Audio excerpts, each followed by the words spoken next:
मेरो share and demat renew process. नमस्ते, स्वागत छ युट्युब च्यानलमा। कसरी तपाईँले मेरो सेयर र डिम्याटलाई आफ्नै मोबाइल अथवा कम्प्युटरबाट रिन्यू गर्न सक्नुहुनेछ यी सेवाको साथमा आजको भिडियोमा बताउँछु।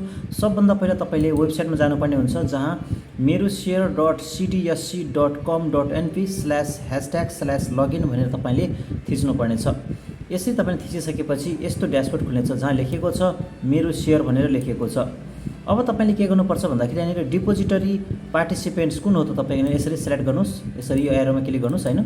एरोमा क्लिक गरेर तपाईँ कुन हो त त्यो सेलेक्ट गर्नु होला। म यहाँनिर मेरो राष्ट्रिय वाणिज्य ब्याङ्कको हो हैन, मेरो सेयर डिम्याट, त्यसमा क्लिक गर्छु। राष्ट्रिय वाणिज्य ब्याङ्कमा जाउँ हामी।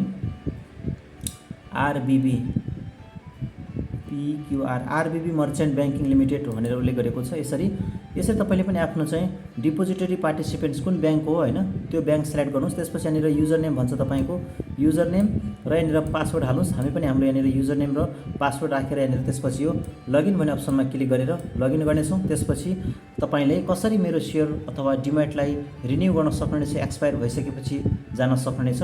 तपाईँको पनि मेरो सेयर र डिम्याट एक्सपायर भएको छ भने आइपिओ सेयरहरूको कारोबार गर्न मिल्दैन, तपाईँले त्यसलाई रिन्यू गर्नुपर्ने हुन्छ। सबै प्रोसेस बताउँछु। अब हामी पनि हाम्रो युजर नेम र पासवर्ड राखेर लगइनमा क्लिक गर्छौँ। तपाईहरुले लगइनमा क्लिक गरिसकेपछि यहाँ यस्तो देखाउँछ, तपाईको एक्सपायर भइसकेपछि के भन्छ, your Mero share account has been expired, renew your Mero share account by online payment or visit your DP. तपाईले चाहिँ नि आफ्नो नजिकैको बैंकमा अथवा आफ्नै ई सेवा आइडीबाट पनि तपाईले आफ्नो मेरो सेयर अथवा डिम्याटलाई रिन्यू गर्न सक्नुहुनेछ भनेर उल्लेख गरेको छ। अब तपाईले यो प्रोसेसमा क्लिक गर्नुपर्ने हुन्छ। यो प्रोसेसमा क्लिक गरौँ। प्रोसेसमा क्लिक गरिसकेपछि यहाँ तपाईले चारवटा अप्सन दिन्छ। तपाईले चाहिँ केबाट पेमेन्ट गर्ने त, रिन्यू केबाट गर्ने, ई सेवादेखि गर्ने हो कि खल्तीबाट रिन्यू गर्ने हो कि आइएमईबाट रिन्यू गर्ने हो कि अथवा कनेक्ट आइपिएसबाट रिन्यू गर्ने हैन। म चाहिँ यहाँनिर ई सेवा सिलेक्ट गर्छु। ई सेवामा क्लिक गरौँ। ई सेवामा क्लिक गरिसकेपछि तपाईको यस्तो डिटेल देखाउँछ। अब तपाईले यहाँनिर तीनवटा अप्सन छ। फर्स्टमा हेर्नुहोस्, त्यहाँनिर मेरो सेयर एन्ड डिम्याट, मेरो सेयर एन्ड यहाँनिर डिम्याट मात्र भनेको छ। अब तपाईको डिम्याट मात्रै एक्सपायर भएको छ भने डिम्याटमा क्लिक गर्ने रिन्यू गर्नलाई, मेरो सेयर मात्रै एक्सपायर भएको छ भने मेरो सेयरमा क्लिक गर्ने, मेरो सेयर र डिम्याट दुवै एक्सपायर भएको छ भने यहाँनिर दुवैमा क्लिक गर्ने।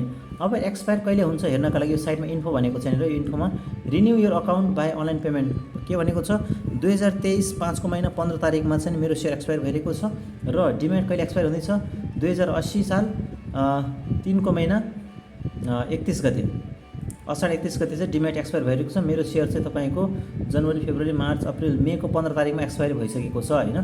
त्यसरी म यहाँ दुवैमा रिन्यू गर्छु। मेरो सेयर एन्ड डिम्याट दुईटैमा क्लिक गर्छु। यसरी दुईटैमा क्लिक गरिसकेपछि अब कति वर्षको लागि रिन्यू गर्ने तपाईले यहाँनिर यो वर्ष पनि छनौट गर्न सक्नुहुनेछ एरोमा क्लिक गरेर हैन। 1 वर्षको लागि, 2 वर्षको, 3 वर्षको, 4 वर्षको, 5 वर्षको। म भने यहाँनिर 1 इयरको लागि क्लिक गर्छु। त्यसपछि तल आउनुहोस्, please enter the number of your years, कति वर्ष त 1 इयर भनेर आइसकेको छ।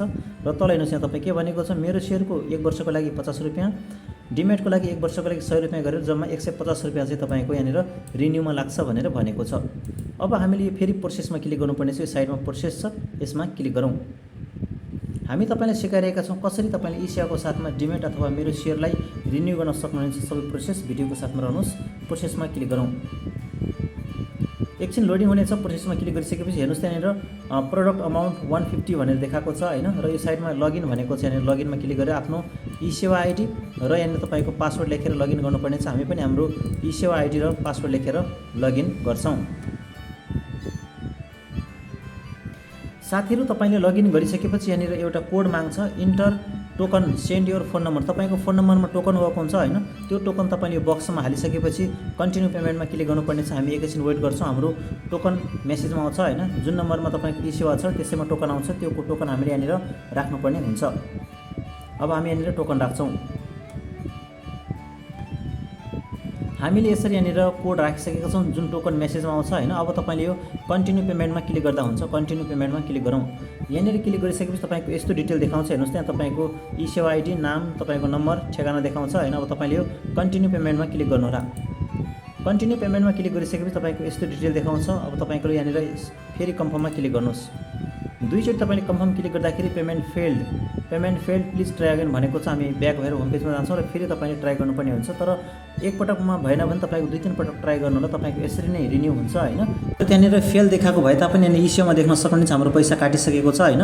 150 रुपियाँ यहाँनिर के भनेको छ, मर्चेन्ट मेरो सेयर आरबिबी भनेर 150 रुपियाँ काटेको छ। Link bank account in issue तपाईँको चाहिँ यसरी अब केही घन्टा हामीले वेट गर्नुपर्छ होइन। 12 देखि 24 घन्टाभित्र तपाईँको डिमेट र मेरो सेयर रिन्यू हुनेछ। त्यसपछि तपाईँले लगइन गरेर सजिलै प्रयोग गर्न सक्नुहुनेछ। त्यहाँनिर फेल देखाएको भए तापनि हाम्रो इस्युदेखि चाहिँ पैसा काटिसकेको छ होइन। केही समयपछि हामीले रिफ्रेस गरेर फेरि ट्राई गर्छौँ, त्यसपछि पेमेन्ट देखिनेछ र हाम्रो रिन्यू डन हुनेछ मेरो सेयर र डिमेटको।